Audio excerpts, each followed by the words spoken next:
పాపం వల్ల రెండు విధములైన నష్టాలు అన్నాను.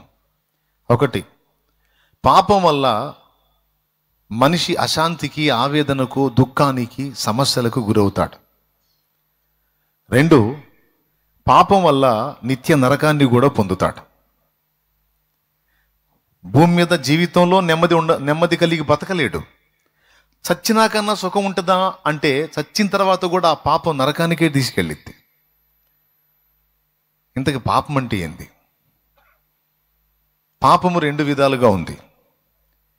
దేవుడు వద్దు అన్నవి చేయడం పాపం, దేవుడు చెయ్యి అన్నవి చేయకపోవటం కూడా పాపం. పాపం రెండు విధాలుగా ఉంది. దేవుడు వద్దు అన్నది చేయటం పాపం, దేవుడు చెయ్యి అన్నది చేయకపోవటం కూడా పాపమే. దేవుడు వద్దు అన్నదాన్ని చాలామంది మానుకోవచ్చు, కానీ చెయ్యి అన్నదాన్ని కొంతమంది చెయ్యరు. కొంతమంది దేవుడు చెప్పినవన్నీ చేస్తారు, కానీ దేవుడు వద్దన్నవి విడిచిపెట్టరు, వాటిని కూడా జరిగిస్తారు. సో పాపము అట్లా చేసినా ఇట్లా చేసినా పాపమే. చెప్పండి, పాపం ఎన్ని రకాలు? మీరు చెప్పండి, ఏంటి రెండు రకాలు? ఒకటి, దేవుడు వద్దు అన్నదాన్ని. రెండవది, చెయ్యి. రోడ్డు మీద ఒకడు కాలు జారి పడ్డాడు అనుకో, అయ్యో పాపం అంటాం. పాపం అనే పదం ఎందుకు వాడుతున్నావు? పాపం వాడిన దాడి నుంచి నీళ్ళు అంటున్నాడు, పాపం పోయిండ్రా అంట. పాపం అని ఎందుకు ఎత్తుతున్నావు నువ్వు? పాపం అమ్మాయి భర్త లేనిదిరా, విధవరాలురా, అమ్మాయికి అన్యాయం చేయొద్దురా, ఆ పొలం అమ్మాయిదిరా, ఆ స్థలం అమ్మాయిదిరా, పాపం రా. హెల్ప్ చేయండి పాపం, దానం ఇవ్వండి పాపం, అన్యాయం చేయకండి పాపం. కొన్నిసార్లు మనం తెలియకుండా పాపం అంటాం కదా. పాపం అంటే మన జాలిని వ్యక్తం చేసేటువంటి పదం అని మనం అనుకుంటున్నాం, కానీ కాదు, అదొక వార్నింగ్. దప్పికొన్నవాడు దాహంతో గొంతెండిపోతుంటే అది చూస్తూ మనం ఊరుకుంటే దేవుని దృష్టిలో ఇది పాపమైద్ది. ఎందుకంటే దాహము గొన్నవానికి దాహం ఇవ్వు అని దేవుడు చెప్పాడు. హెల్ప్ చేయమని చెప్పాడు, చేయకపోతే పాపం. అందుకే పాపం నీళ్ళేండ్రా అంటాం. అంటే పాపం అనేది దీనంగా బలిగినంత మాత్రాన అదేదో జాలిని వ్యక్తం చేసే పదం అనుకోకండి. అది వాటికి నీళ్ళు ఇయ్యకపోతే దేవుడు కోప్పడతాడు రా. దేవుడి దృష్టిలో అది పాపం అయింది. పాపం రా, ఆడపిల్లరా. ఆడపిల్లకి అన్యాయం చేయొద్దు, విధవరాలికి అన్యాయం చేయొద్దు, అనాథ బిడ్డలకు అన్యాయం చేయొద్దు. చేస్తే నేను ఊరుకోను అని దేవుడు చెప్పాడు. చెప్పింది చేయకపోతే, అలాగే వద్దన్నది చేస్తే, అన్యాయం చేయొద్దు అన్నాడు, చేస్తే అది పాపం. అందుకనే పాపం రా అంటాం. చాలాసార్లు పాపం రా అని వాడతాం, కానీ అది ఎందుకు వాడుతున్నామో తెలియదు, కానీ వాడుతున్నాం. అబద్ధాలు ఆడకుండా చెప్దాం. ఎంతమంది వాడు ఉంటారు ఇప్పటికీ? పాపం ఎంత కష్టమో కదా, పాపం కదా అంట కదా. ఎందుకు కదా? నేను చెప్పినందుకు వివరణ ఇచ్చా అది. కాబట్టి పాపం రెండు విధాలు అని చెప్పాను. దీని ఫలితం ఎలాంటిదంటే ఇహమందును పరమందును కూడా, అంటే ఈ లోకంలోనూ దేవుడు మనకు నియమించిన వేరే లోకంలో కూడా మనకు నష్టాన్ని తెచ్చేది పాపం. ఎందుకు దీన్ని ఎత్తుకున్నానో మీరు కొద్దిగా ఆలోచన చేయాలి. ప్లీజ్ ఒక్కసారి పక్కన వాళ్ళని చూడండి. టోటల్ ఇస్రాయేల్ ఎత్తబడదు, సంఘం ఎత్తబడుతుంది. మరి టోటల్ ఇస్రాయేల్ ఎప్పుడు చేర్చబడుతుంది సంఘములో కంటే? అర్మగిద్దోన్ యుద్ధానికి వస్తాడు చూసావా, సెకండ్ రౌండ్.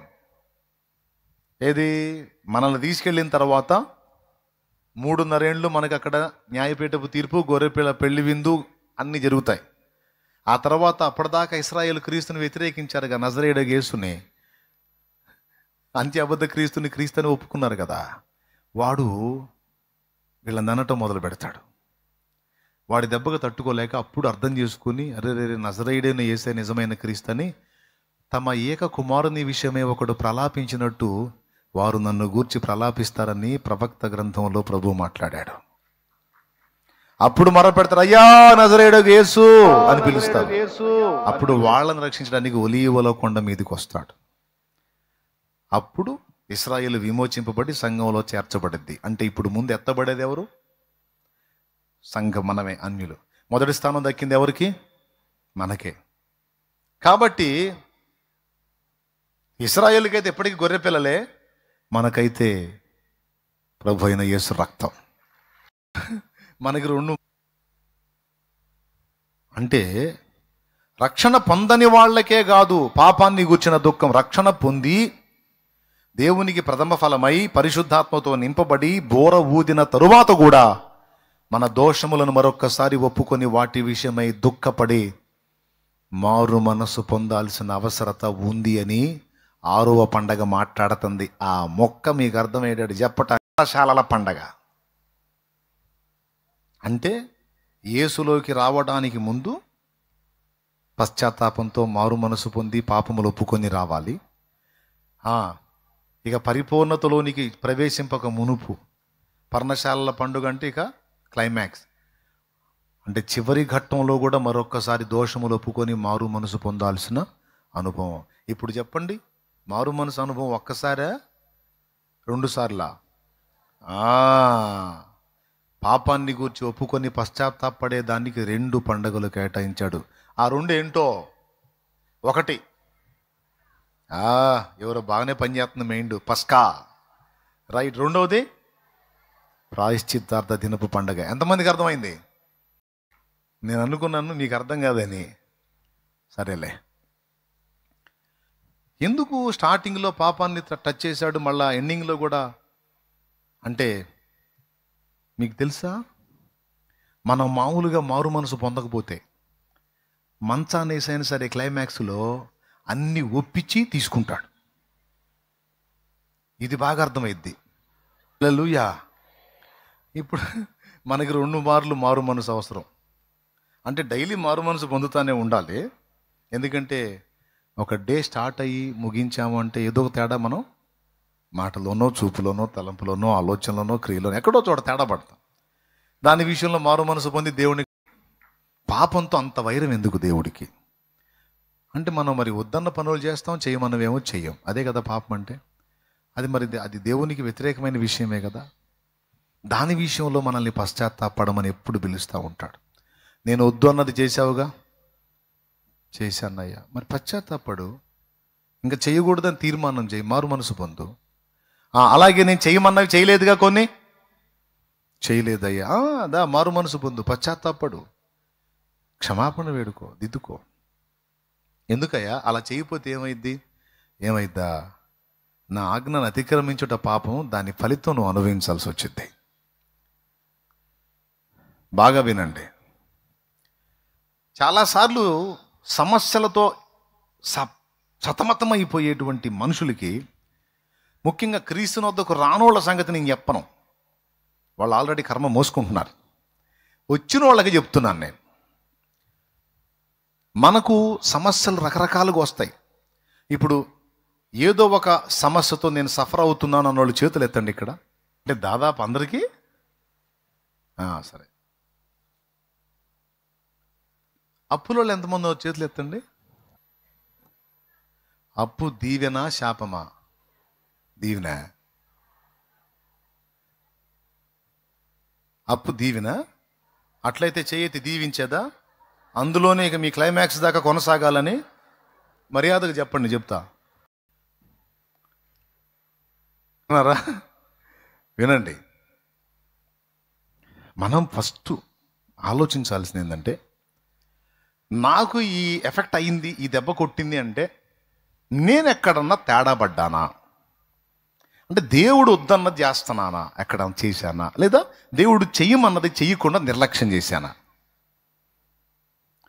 ఇది నాకు పరీక్షగా వచ్చిందా, శిక్షగా వచ్చిందా, ప్రమోషన్ కోసం వచ్చిందా అనే పరిశీలనలో పాయింట్ నెంబర్ 1లో ఫస్ట్ వెతకాల్సింది ఏంటంటే, నాకు ఈ కర్మ ఎందుకు పట్టింది?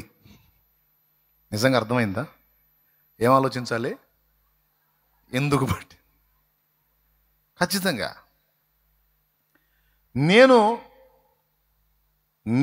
నేను చేసేది మీకు కూడా నేర్పేది అదే. నీవెదురుకుంటున్న శోధన విషయంలో నువ్వు ఫస్ట్ పరిశీలించాల్సింది, దేవునికి అభ్యంతరకరమైన విషయాలు ఏవైనా నాలో జరుగుతున్నాయా? మొదటిగా మనం వెతకాల్సింది అదే. ఎందుకంటే చాలాసార్లు దేవుడు ఇశ్రాయేలును శ్రమకు అప్పగించింది ఎగస్టాలను బట్టే. ఏది మీరు చెప్పండి, దేన్ని బట్టి? ఎగస్ట్రాల్ అంటే ఏందో, మిడిమేళంగా ఊరేగటం, వద్దన్న వాటిని చేయటం, చేయమన్న వాటిని. శాపానికి ఎప్పుడు అప్పగించాడు? తిరుగుబాటు చేసినప్పుడు అప్పగించాడు. దీవెనికి ఎప్పుడు అప్పగించాడు? విధేయత చూపినప్పుడు దీవెనికి అప్పగించాడు. ఇప్పుడు శాపం మనల్ని ఏళ్తుందంటే, ఒకవేళ ఎక్కడన్నా తేడా పడుతున్నామా, దేవునికి అభ్యంతరకరంగా ఏమన్నా ఇంకా నాలో కలిగి ఉన్నానా అనేది మేజర్గా తీసుకొని ప్రతి దేవుని బిడ్డ, యేసు ప్రభు దగ్గరికి వచ్చిన ప్రతి ఒక్కరు కూడా, నా యందు దేవుడు అభ్యంతరపడే పాపం ఏదన్నా ఇంకా నిలిచుందా, ఉంటే నేను అర్జెంటుగా దేవుని ముందుకెళ్ళి దాన్ని ఒప్పుకొని ఆయన రక్తంలో దాన్ని కడిగేసుకోవాలి, ఇది అర్జెంటుగా నేను చేయాలి అని ఆలోచన చేయాలి. కొంతమందికి ఒక పక్కన సెగ తగులుతుంటుంది, అయినా సిగ్గు రాదు. రాదు రాదు ఇశ్రాయేల్ పరిస్థితి అదే అయింది. బైబిల్ మొత్తం మీరు చూడండి, వాళ్ళ చరిత్ర. వాళ్ళు తప్పు చేస్తుంటారు, సెగ తగులుతుంటుంది, అయినా విరగరే, ఇంకా చేస్తూనే ఉంటారు. చివరికి అది పరాకాష్ఠకు చేరినప్పుడు అప్పుడు మొరప, దేవా సైన్యములకు అధిపతి యెహోవా, మా పితరుల దేవా. ఏది బాగా ఘాటుగా తగిలినప్పుడు, అంటే శాపానికి అప్పగిస్తాడు. ఎప్పుడు అప్పగించాడు? వాళ్ళు తిరుగుబాటు చేసినప్పుడు. ఈరోజు నేను చెప్తున్నాను, మనల్ని ఆశీర్వాదానికి వారసులు అవటానికి పిలిచాడు, కానీ శాపానికి వారసులు అవటానికి పిలవలా. మీరు చెప్పండి, వాళ్ళ దగ్గర వీళ్ళ దగ్గర అప్పులు చేసి వాళ్ళ దయ వీళ్ళ దయ కోరి దయా దాక్షిణ్యాల మీద మనం బ్రతకటం దేవుడు ఇష్టపడతాడా? లేకపోతే మన పిడికిలి విప్పి 10 మందికి సాయం చేయాలని దేవుడు కోరుకుంటాడా? దేవుడు ఏం కోరుతాడు? మీరు మంచి మనసుతో ఆలోచించి చెప్పండి నాకు. ఇతరుల దయ మీద బతికే పరిస్థితి మనకు ఎందుకు అనుమతించాడు? ఒకవేళ మనం మంచిగానే ఉన్నా వేరే కారణాలను బట్టి అనుమతిస్తే డోంట్ వరీ. ఒకవేళ మనం పాపాన్ని విసర్జించి పవిత్రంగా బతుకుతున్నా కూడా మనల్ని అగచాట్ల పాలు చేశాడంటే డోంట్ వరీ. 2 జరుగుతాయి. 1, ఏబుకు వచ్చినట్టు 2 అంతలు దీవెన వచ్చింది. 2, యోసేపుకు వచ్చినట్టు సింహాసనం వచ్చింది. 3, అబ్రహాంకు వచ్చినట్టు పట్టజాలనంత విస్తారమైన దీవెన వచ్చింది. ఇది మంచిగా ఉన్నా కూడా అగచాట్లు పడితే. కానీ మనం అలా ఎట్టా ఫిక్స్ అవుతాం? తప్పు చేసి తన్నులు తిని నేను మంచోడిని కానీ పరీక్ష కోసం కొట్టారంటే ఎట్టా? అర్థమైందా మీకు? అసలు తన్ను ఎందుకు పడింది? తప్పును బట్టి పడిందా? తప్పు లేకపోయినా పడిందా? పరిశీలించాలా లేదా? పెద్దమ్మా చర్చికి వచ్చావు, బాప్తీసం పొందలా, మారు మనసు పొందలా, బాప్తీసం పొందలా, పాపాలు గడిగేసుకోవాలా, కూటమి అయిపోగానే అయ్యో ప్రార్థన చేయి అనుకుంటూ వస్తున్నావు. నువ్వు వచ్చావు కదా, నీ మీద చేయి ఉంచి ప్రభువా బిడ్డ ఆ విధంగా నన్ను నేను పాడు చేసుకుంటే నీకు వచ్చిన నష్టమేంది అని మీ నాన్న అనగలవా నువ్వు? నానా నేనేమన్నా నీకు దాపుతున్నా? నానా నీకు దాపట్ల నేను దాగుతున్నా. మందు నేనే తాగుతున్నా, సిగరెట్ నేనే తాగుతున్నా, గంజాయి నేనే తాగుతున్నా, ఏ చెత్త అయినా నేనే. నీకేమన్నా ఇబ్బంది కలిగించాను? ఒక్కొక్కటి ఫుల్గా తాగి నేను ఎవరు డిస్టర్బ్, నేను సైలెంట్ అనుకుంటున్నా. మరి మీ నాన్న వాపోతుంటే, మీ నాన్న మొత్తుకుంటుంటే, ఒరే అలా ఎందుకు చేస్తున్నావా అని నీ విషయంలో నాన్న గద్దిస్తుంటే ఎప్పుడన్నా మీ నాన్న అడ్డగించావా? నేను నిన్ను ఇబ్బంది పెట్టలేదు కదా, నీకు తాపలేదు కదా, నీ శరీరానికి వచ్చిన నష్టమేం లేదు కదా, ఏదన్నా ఉంటే నాకు కదా, నా గురించి నీకెందుకని మీ నాన్నని నువ్వు అనగలవా? చెప్పబోయా. ఈ నానేమో జన్మనిచ్చాడు, నాన్నకి నీకిద్దరికి రూపాన్ని ఇచ్చింది ఆ నాన్న.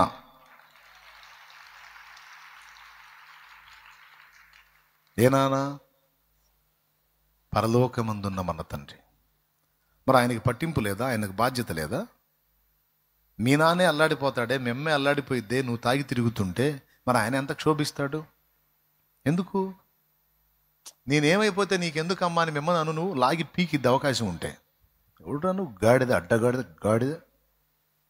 నాకేమైందిరా, కన్న తల్లినిరా, నా కళ్ళ ముందు నాశనం అవుతుంది, నీకేం బాగానే చేస్తావు, నేను చేస్తా కడుపు తీపికి. నీకేమైంది అంటావేందిరా, కడుపు తీపిరా అని అవకాశం ఉంటే, ఫైటర్ మస్తానమ్మ అయితే పెటామని ఒకటి బీకిద్ది కూడా. దేవునికి స్తోత్రం, చెప్పండి గట్టిగా, అవునా కాదా? మరి ఆయన ఎందుకు ఊరుకుంటాడండి నీ ఇష్టం వచ్చినట్టు తిరిగితే? అమ్మే ఊరుకోదు, నానే ఊరుకోడు, ఆయన అసలు ఊరుకోడు. ఊరుకోమంటే చెప్పండి, కుమారు లెక్కలోంచి తీసేసి వదిలేస్తాడు. నీ ఇష్టం వచ్చినట్టు ఊరేగు, వదిలేయమంటావు మరి? అందుకే ప్రేమ గల తండ్రి కొన్ని దెబ్బలు కొడతాడు, కొన్ని శ్రమకరమైన పరిస్థితులు రాణిస్తాడు. ఎందుకో తెలుసా? వీటిని బట్టన్నా బుద్ధి తెచ్చుకొని ఆలోచిస్తారు, ఆ పాపాన్ని విడిచిపెట్టి మారు మనసు పొందుతారు అని. కొంతమంది బలలో చేస్తారు ఆదివారం, మళ్ళా పోయి 6 రోజులు పాపంలో ఉంటారు. మళ్ళీ ఆదివారం రాగానే మాత్ర వేసుకున్నట్టు నోట వేసుకోవటం, నీళ్లు పోసుకున్నట్టు యేసు శరీర రక్తాలు. మళ్ళీ 6 రోజులు మారు మనసు ఉండదు. ఆయన ఏమన్నాడు తెలుసా? మర్యాదగా మారు మనసు పొందకపోతే ముందు బలహీనత స్టార్ట్ అయింది, అయినా మారు మనసు పొందకపోతే కంపెనీ జబ్బుగా మారిద్ది, అయినా మారు మనసు పొందకపోతే నీ శాల్తీనే లేపుతా. ఎందుకంటే మారు మనసు పొందావు, బాప్తిసం పొందావు, మళ్ళీ పాపంలోకి వెళ్తున్నావు. కొట్టినా ఎంత గద్దించినా నువ్వు మారట్లా, ఇంకెట్లనే ఉన్నావు అనుకో, చివరికి ఆత్మ కూడా నశించి నరకానికి పోతావు. దానికంటే నీ లైఫ్నే ముగించి నీ ఆత్మను అక్కడికి తీసుకుంటాను, పాపం ఉండలేకపోతున్నావులే పాపాన్ని మానుకొని. అందుకని అసలు ఇక్కడే వద్దు, భూమి మీదే వద్దు, నువ్వు దా అంటాడు. అప్పుడేమైంది తెలుసా? పరదేశులము ప్రియులర. అదే అట్లేం ఉండదు దేవుని దగ్గర.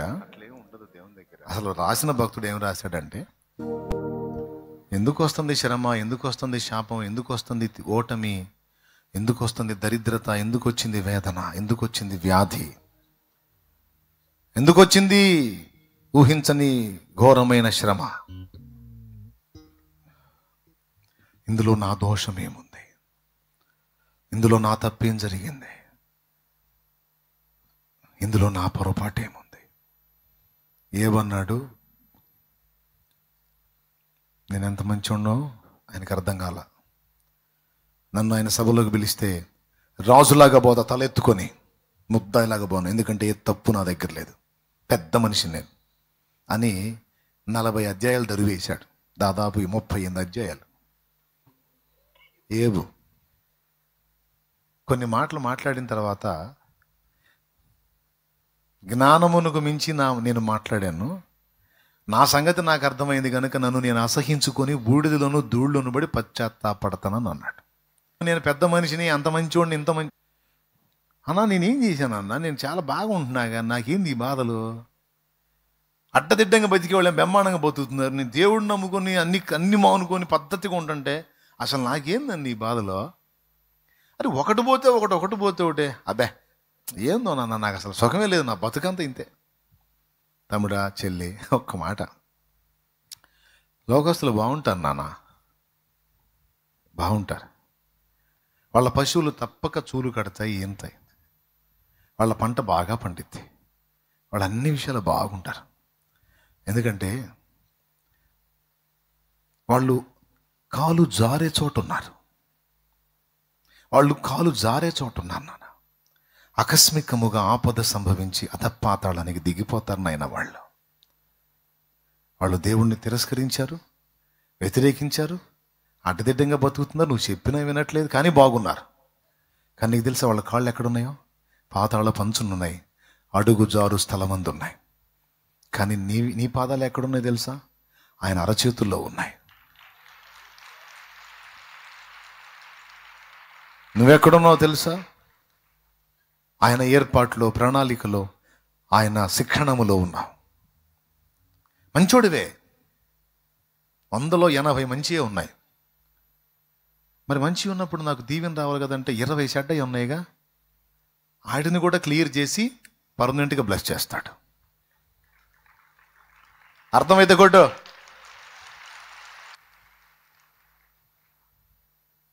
80 మార్కులను బట్టి నీ బిడ్డ విషయంలో సంతోషపడతావా? 100 అంటావా అన్నవా? ఫోన్లే నాన్న 80 చాలే అమ్మా, ఇంకేం కావాలి మనకి అంటావా? 80 ఏందిరా అంత చెడు చదివి? కనీసం 98. సరే ఎందుకులే, మళ్ళీ ఏమన్నా అంటే చాలే మన తిడుతున్నాడు, వద్దులే ఏదో ఒకటి వచ్చింది లేపో. కానీ ఆశ ఏంది నీ హృదయ వాంఛ మీ వాడు 100 సాధించిందాక ఎగ్జామ్ రాయాలని నీ ఆశ, చదవాలి, వాడు 100 కొట్టాలని ఆశ. ఆయనకు కూడా అంతే. 80 మంచి ఉన్నాయిరా తల్లి నీ దగ్గర, ఒక 20 ఉన్నాయిరా తేడా, అది కూడా క్లియర్ చేసి పర్మనెంట్గా బ్లెస్ చేస్తామా నిన్న. 80% మంచి ఉంది, 20% పాపం ఉంది, అది కూడా పోవాలి నీలో. ఇప్పుడు నువ్వేం చేయాలి? ఆ 20% పాపం ఏ రూపంలో ఉంది, నాలో ఎలా ఉంది, ఎక్కడుంది అన్ను వెతకాలా లేదా? అసలు నువ్వు ఆ సంగతే పట్టించుకోవు, చర్చికి వస్తేనే కూర్చొని నిద్రపోతుంటావు, చెప్పేదేమో మైండ్కి ఎక్కవదు. ఎట్లాకాయ నువ్వు ఆ సంగతి పట్టాలి కదా నీకు. ఏది